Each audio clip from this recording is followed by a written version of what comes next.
I'd like to begin by celebrating and paying my respects to the Ngunnawal and Ngambri peoples, elders, and their ancestors, the traditional custodians of the land on which we meet this afternoon, and extend that respect to First Nations peoples, elders, and ancestors from elsewhere across the country. My name is Toni Erskine, and I'm a professor of international politics in the Coral Bell School of Asia-Pacific Affairs here at the ANU. I'm also CI of the Anticipating the Future of War, AI, Automated Systems, and Resort to Force Decision-Making project, which has been very generously funded by the Department of Defense. It's been going on for 2.5 years, and it's actually just coming to an end. We've got a series of papers that are going to be published imminently, I think in the next 2 weeks. And we've got one of the participants in the project here with us today, Associate Professor Elizabeth Williams. One of the things that I've really enjoyed about this project is having people from all different disciplines so that we come together and we talk about this issue, an issue that I think has been really neglected. There's been, as you've probably seen, a huge amount of attention paid to lethal autonomous weapon systems, and I think increasingly also to algorithms that are used in targeting, but there's a huge focus when we look at AI and war on the conduct of war. And the whole premise of this project was to really look at a stage earlier to how AI, we think, will increasingly be used for the decision to resort to force, to go to war, to initiate war. So we've had people from all different disciplines come together and look at the particular risks and opportunities of AI infiltrating resort to force decision-making. And I was absolutely delighted when Liz joined this project. So she's an associate professor and nuclear systems discipline lead in the School of Engineering here at the Australian National University. She's a nuclear physicist by training, so very far from my own background in moral and political philosophy and international relations, which is one of the things I think that has made this project so exciting. She has a PhD in nuclear physics from Yale. She joined the ANU, I think, back in 2012, Yep. Liz, if that's right, and has held an Australian Research Council Discovery Early Career Researcher Award Fellowship in nuclear reactions. Her current research focuses on the responsible integration of AI-enabled systems in safety-critical contexts. And she's going to speak to us today on technology and tactics, the intersection of safety, AI, and the resort to force. And this is one of the papers that was written for our previous workshop at the ANU and is going to be published in the next couple of weeks, so please look out for it. And it's also co-authored with Dr. Zena Assad. And Liz, if I can turn things over to you for about the next half an hour, and then we will have time at the end for questions, so please have your questions ready. Liz, over to you, please. Thank you so much, Toni. I really appreciate it. I've really appreciated the opportunity to get involved in this workshop series and this project. I love the interdisciplinary aspect of it as well. And so I hope that the paper that I'm about to present to you, this is work that I co-authored with Zena Assad, soon to be Associate Professor Zena Assad. It's my perspective on the paper, and so I hope that you will find it interesting. Before I begin talking about that work, I wanted to take a moment to acknowledge the traditional owners of the lands on which we meet today, the Ngunnawal and Ngambri people, and pay my respects to their elders. This is a picture that is meant to depict Marlinga, which is one of the places where I think about when I'm thinking about what responsibility means when we're talking about either preparing for or making decisions about war. So it is something that, as a nuclear systems discipline lead, I keep close in my mind when I think about responsibility and decision making in this space. Just to give you an idea of the structure of my talk, I'll start with a bit of an introduction, some background. I want to give you a short primer on AI as a means of talking about why we've chosen to focus on safety for this talk. And then I'm going to present a hypothetical case study based on real-world events that I will use to talk about some of the complexities that AI systems can inject in this kind of context. Finally, I want to leave you with some recommendations that those who may be accountable for making use of these decision-making tools in a resource force context might want to keep in mind. So to begin, the workshop series itself was structured around a number of complications, and I wanted to be clear on the complication that we aim to address in this paper, which is this: the displacement of human judgment in AI-driven resort-to-force decision-making and possible implications for deterrence theory and the unintended escalation of conflict. I wanted to flag this because I am not an expert on deterrence theory, neither is Zena, but we are interested in that unintended escalation of conflict. That is an unintentional harm one would like to avoid. And so when we are thinking from an engineering perspective, in particular systems engineering perspective, on safety, safety is about supporting mitigation or avoidance of unintentional harms. So that is what we're focusing on in this work. Our argument for the paper is this: while decision support systems are not new in military contexts, we argue that AI-enabled decision support systems are sources of additional complexity in an already complex resort-to-force decision-making process. That, by its very nature, presents the dual potential for both strategic stability and harm. We are interested in how we think through what happens when we begin to replace or augment human decision-making that feeds into that resort-to-force decision-making moment. What happens with regards to that balance between stability and conflict escalation?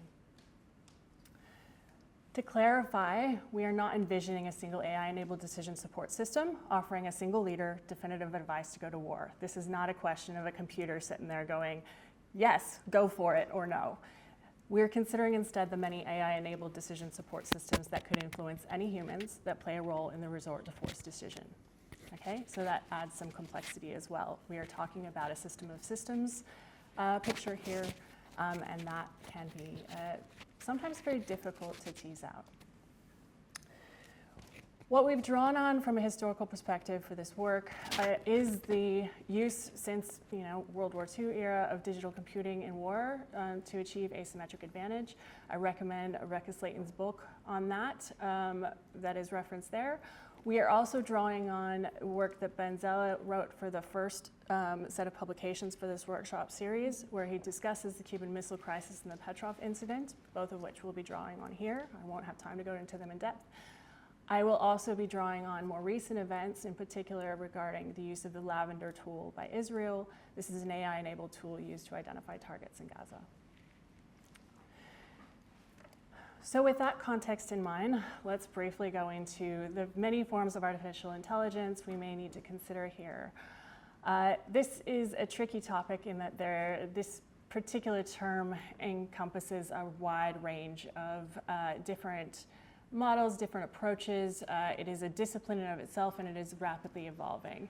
So this plot here, this is about 6 years old, and one thing I like about it is it identifies the various AI paradigms, which is on the y-axis, and the various, on the x-axis, and the AI problem domains. And it gives you clusters of different approaches that fall into these various paradigms and problem domains. It's not an up-to-date perspective, but it is indicative of the kind of complexity and the kind of diversity that you might find when we're talking about AI as a concept in this particular context. Now, for this talk, I'm going to focus more on the machine learning side of things because that is an area where there is a lot of recent development.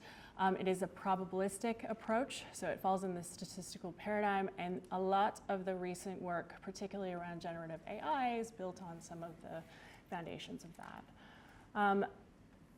This is kind of the building block that we'd start with, and as you notice, this is a simple neural network, and it dates back quite a ways to 1943 to work by Warren McCulloch and Walter Pitts. At the time, it was not seen as a very powerful approach in the sense that it didn't do a very good job. We didn't have enough compute to make it do a very good job. But these days, it is actually underpinning some of the more recent advances in AI. And the gist of it is this. You have these artificial neurons. They're represented by circles here. Each represents a number, which can take on a value between 0 and 1. And so let's say, for instance, you want to create neural network model that can classify, for instance, numbers written on a grayscale image, you could have each of these represent a pixel in that image. You can then have any number of layers. I've drawn one here. You can have more. And then you have an output layer here. And each of these would represent, for instance, numbers from 1 to 5. And you would map from here to here a probability that the image that you're feeding in on this side is either 1, 2, 3, 4, or 5. Okay, so it's a probabilistic method. I'm simplifying somewhat. But what you are effectively doing in this particular approach is you are using a suite of parameters to tune the relationship between those inputs and outputs such that you can predict, based on that input, what number you're mapping to in the output. So effectively, what you have, you're feeding in data, you have a model, you can make some kind of inference about that data. Of course, that requires training. These models are designed to learn. And so what I'm going to do is I'm going to, again, simplify things, and I'm going to talk about a few different approaches for learning that one can use in the machine learning context to train models like this. So the first is supervised learning. This is often used for regression or classification, and I'm going to illustrate it in the form of an example, an animal classifier model. So what you could do, for instance, is you create a training data set. That training data set might have hundreds of thousands of images in it. Each image is going to be labeled by a human. There's going to be a box, or more than one box, and there's going to be a label associated with that box. Cat, elephant, so on. The training data is provided to the model, and that model tunes its parameters to produce a best fit that adequately reproduces the training labels. I'm oversimplifying in the sense that you would keep some of that training data aside, you would test the model, you would see how it performs. But effectively, those initial human labels are shaping the parameters for that model, and that model can then be used to identify whether other pictures that weren't part of that data set, that training data set, have animals or not. That, of course, depends on the data it's trained on, whether the animals in the particular picture you might be feeding that model were part of that training data set, whether the image quality was similar or not. There are a number of different factors that go into how well these things perform. Another approach that can be used, and it's often used for pattern detection or descriptive modeling, is unsupervised learning. If you've ever gotten a notification from your credit card company that there's a possible fraudulent transaction, probably this is underlying that. So in this case, you have a selection of training data. So for instance, historical purchase records that the model basically uses to tune its parameters to sort the data into clusters. Once the model is trained, it can be used to determine whether the data aligns with existing clusters or whether it looks like an outlier. So it can basically flag whether there is an anomaly or not. We can also use reinforcement learning.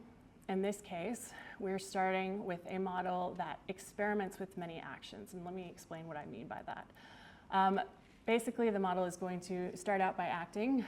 There's going to be an observation, some kind of sensing, that is used to compute a value for a loss function. So it's a quantitative analysis of what that observed action means. And the loss function is designed to be minimized. So that loss function is actually defining what performance the original designer of that model would like to achieve. So it is a quantitative measure of that. You are minimizing the loss function by basically altering the action and seeing what happens. So for instance, if your loss function computes a very large number, the model might make very different choices with regards to the action that it takes. If, for instance, the loss function is very small, it might only make subtle changes to those actions. Okay? Now, you can, humans design the loss function. It can be hard to do well. Sometimes what we'll do is use humans as part of the feedback loop. So for instance, if you've ever liked something on social media or liked or disliked a response to a chatbot request for feedback, you may have participated in one of these reinforcement learning approaches. Now, the relatively new kid on the block is known as transformers. These are still neural networks. They came out of challenges in making neural networks work for natural language processing. And I'm going to use a conceptual model to explain how they work. This isn't quite technically correct, but it is useful for thinking about what this approach is doing. If you want to read the details, this is the main paper on this. And so consider a data set that contains a subset of data units. So for instance, a sentence. This is my data set up here. This is a sentence. Your data units, each of these words is a unit, and you can label it with a number. So you're explicitly making the unit order part of the data set. So that 1, 2, 3, and 4, you're putting it in the data set, and you're allowing the model to access that information. Attention is where you're making it possible for the model to make use of the other data units and their orders to interpret a given data unit. So what it's actually doing is allowing the model to do some kind of self-supervised learning. It can use those numbers to look for overall patterns in the data that then allows it to get information about, for instance, what is a sentence structure? What is an appropriate sentence structure? This takes a lot of data to work well, and so what typically underlies something like generative AI is you have very large data sets. You can think of like the entire internet scraped, you know. And what they're doing is they're creating these foundation models built using this transformer approach. Once you have a foundation model, you can then use a relatively small amount of data to fine-tune that model, and that can then be used for a specific purpose. Now, the original training data for those foundation models still shapes their performance. That additional fine-tuning is quite important, and the consideration of how that model, that fine-tuned model works for a given purpose is really important as well. To summarize, I have put a vast quantity of the field of AI in a very short sentence, but basically what I would summarize this as is AI models are systems shaped by human decision-making and actions. So we're playing a role, for instance, in the collection, selection, and use of training data, how model outputs are communicated, how the model gets used, updated, or refined, the design of the training process, design and refinement of the inference process, all the testing, et cetera. There are lots of human decisions that underpin how these models work. So we can talk about them as socio-technical systems with human organizational and technological elements. The elements in this case are interconnected purposely to support achievement of a particular goal. And so the question I would raise is, how do you evaluate the impact a system like this might have on resort-to-force decision-making? It's a question of, first of all, what are the model pipelines producing a particular AI model that is then embedded in that resort-to-force system? So you've actually got multiple systems here at play that need to be considered. Now, the reason I use safety as a lens is from the systems engineering perspective, as I said, and it really is highlighting that interest in harm reduction and prevention. I take a very broad view of safety. I define it in Nancy Levinson's approach in her system safety engineering book as the freedom from harm or other undesirable outcomes. The reason I'm choosing that very broad definition is it raises a number of questions about who decides what an undesirable outcome is or what a harm is. Who decides if harms or negative outcomes have been avoided? So for instance, there are mappings to risk, for instance. How do harms, undesirable outcomes, risks, or risk mitigations evolve with time and circumstance? So safety is not a single thing. There are different perspectives that shape what it looks like. There are different perspectives that shape how we manage it. And so the reason we use safety as a lens is you can adopt different perspectives for this kind of context, and you can look at safety from very different perspectives and see how they might interplay or butt up against each other. You can begin to see how AI models might interact such that safety is either supported or otherwise. What we're really looking at is safety as an emergent property.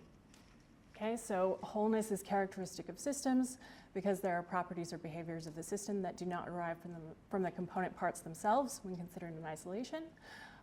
Rather, they emerge from their specific arrangement in a particular system and from the transactions amongst parts made possible only by that arrangement. So these are called emergents or emergent properties because they emerge only at the systemic level. Safety is an emergent property of a system, and we are defining safety depending on the perspectives that we are choosing in our given analysis. An example of this might be from Deterrence Dynamics. This is a nice paper by Wong et al., where they're looking at AI in a war game context and seeing how it might impact on deterrence. In their case, they saw that the AI models they were using poorly interpreted human signals of deterrence, which led in their game to conflict escalation. So you can take a perspective of leadership on either side. You can think about the desirable action. Maybe on both sides is deterrence. And you can look at the AI-associated action in this case, in which deterrent signals are misinterpreted as conflict. Okay, so the undesirable outcome to be mitigated in this case is conflict, and you map that back to those deterrent signals and their misinterpretation by the AI system. So in this case, safety is more likely when all actors, human or AI, are able to accurately classify actions as either deterrent signals or signs of conflict. That seems simple. That's actually quite difficult. As anyone here knows who has looked into deterrence, these are not clear signals. It is often very hard to figure out what is clear and what is not. How do you test a system like this? So let's go to our hypothetical system, and let's explore what this means from a complexity perspective when we start to inject AI in various contexts in this decision making. So I'll remind you that my real life inspirations are the Lavender tool, the Cuban Missile Crisis, and Petrov incident. And I'm going to explain in the context of the case study when those things play up. The imagined decision support system I'm looking at actually has multiple models. So model set 1 is a geographically distributed network of sensors and models that are trained to take in those signals and identify signs of armed conflict escalation. Model set 2, in this case, the sensors are intelligence data streams, media reports, policy briefs, and so on. And we might use unsupervised models to train and identify outlier data and say, oh, this is new. Those two models might play into a threat analysis, which decision makers might have access to. That threat analysis might also be sent to a third model, which, along with additional data, might be able to provide resort to force strategy recommendations. Both of these are dotted lines because decision makers can choose to use this information or not. This model set 3, the additional data inputs you might consider are geographic information, military resource information, adversary movements, for instance, like that from the Lavender tool, where you have data from civilian contexts providing information on key adversaries and their movements in a particular geographic location. So in this case, our decision support system is a socio-technical system of systems created to support effective, efficient, and accurate resort to force decision making and subsequent action. At least that is the intended goal. Now, what we're doing is we are using this in an already complex situation. So the question we might have is, how do AI-enabled systems used in this context, for our particular example, potentially enhance complexity? So in the paper, we present 3 forms of complexity, and I'll talk through what each of these means. The first is the interactive and nonlinear complexity. The second is software complexity, and the third is dynamic complexity. So the interactive and nonlinear complexity, we're really looking at technical components and their potential malfunctions here. This is a situation that arises because both the internal components and interactions between internal components to the system and external components, you can decide how to draw the boundaries, might well be interconnected. They have interdependent links between both internal components and internal and external components. And so a single problem can actually lead to a series of problems because of that interconnected nature of the system and its external and its interactions with the external components. These can lead to nonlinear effects. So for instance, an issue in one area might contribute to an effect that is not linearly linked. It's not easy to trace back to the initial source of the error. So let's look at what this might mean, for instance, in our adversary tracking system, where, for instance, we are informing resort to force strategy. In this case, again, we're drawing on the lavender example. Our training data is publicly available sources taken from a civilian context in peacetime that has been used to train a model that provides some kind of inference on predicted adversary action. Now, in this case, the issue we have is that this training data is civilian context in peacetime. Our context here that we are using things in is conflict and political instability. And so what you might end up with, this is an example, you might end up with misinformation with regards to that particular adversary action, which might inform a particular decision maker. Now, if that particular decision maker has, in this case, inappropriate trust in that system, they don't understand the difference in context, or they are not aware that that model is being informed by something that is not necessarily reflective of the current circumstance, they may make a decision that leads to misinformed action, and harms may result because of that decision. Another type of complexity is software complexity. Realistically, we've all heard about these systems being a bit of a black box. There is work to try and make them more explainable, to try and make choices with regards to the kind of models you use in a given circumstance to support better decision making. But realistically, because of the complexity, not just of the particular models you choose, but also the broader systems that we are talking about in this context, it can be very difficult for a decision maker, or even a team of decision makers, to get a sense of whether to trust the particular decision support system in a given context. There is a question of how to assess appropriate trust in this context, and it's not an easy decision to make. You can kind of take a step back and compare this to the Cuban Missile Crisis, when you have a scenario in which basically the black box equivalent is the Soviet submarine B-59, which lost radio contact with Moscow. Didn't know whether a resort to force decision had been made, wasn't sure of what was happening on the ground. All they saw was US depth charges as they tried to approach Cuba, and they had to interpret what those charges meant. Okay, so there is a question there in terms of their decision makers. What do these signals mean, and what decisions do we make as a result of that? Now, we know that the situation was that 2 out of 3 thought that they needed to launch a warhead. 1 did not. And so we avoided nuclear war in that particular circumstance, but this is the kind of scenario and the kind of consequence that we need to consider when we're thinking about those decision support systems in these kinds of circumstances. The third type of complexity that I want to mention is dynamic complexity. This really has to do with the fact that, again, you've got a wide distribution of system components. They're spread out as a function of geography, type. They all have different timings, and sometimes those timings can be very difficult to quantify. Computer timing and human timing don't necessarily align. In fact, they don't. And so that can mean that training data and context of use may not align, and also that there can be challenges with regards to interpreting all of those signals, particularly when they're looked at from an aggregate. Now, all those 3 types of complexities just mean we need to take care and really consider whether, when, and how to use such tools in this kind of context. What I want to do next is just provide some recommendations. And I want to emphasize that these recommendations are for those who will be held accountable for the use of these decisions. And really that starts with this. This is from our paper, and it is the position of this paper that decisions on the resort to force are and should always be made by humans. That really has to do with the fact that we are held accountable. AI systems cannot be held accountable. So with that in mind, we have 4 recommendations.